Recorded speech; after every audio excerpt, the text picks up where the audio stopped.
where you have to draw a line in the sand. And that's part of the problem with the left, is we haven't.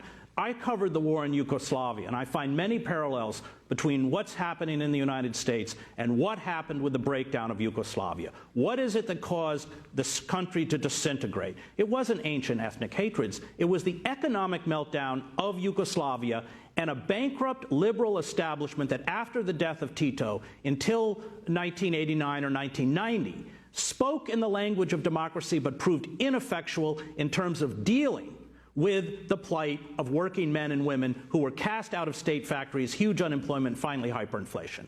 And the fact is that these neoliberal policies, which the Democratic Party is one of the engines for, have created this right-wing fascism. You can go back, this proto-fascism. You can go back and look at Weimar, and a republic was very much the same. So it's completely counterintuitive. Of course I find Trump a vile and disturbing and disgusting figure, but I don't believe that voting for the Democratic establishment, and remember that the two insurgencies, both within the Republican Party, were against figures like Hillary Clinton, who spoke in that traditional feel-your-pain language of liberalism while assiduously serving corporate power and selling out working men and women.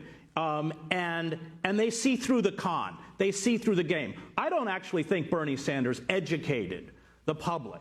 In fact, Bernie Sanders spoke for the first time as a political candidate about the reality the public was experiencing, because even Barack Obama, in his State of the Union address, was talking about economic recovery and everything was wonderful, and people know that it's not.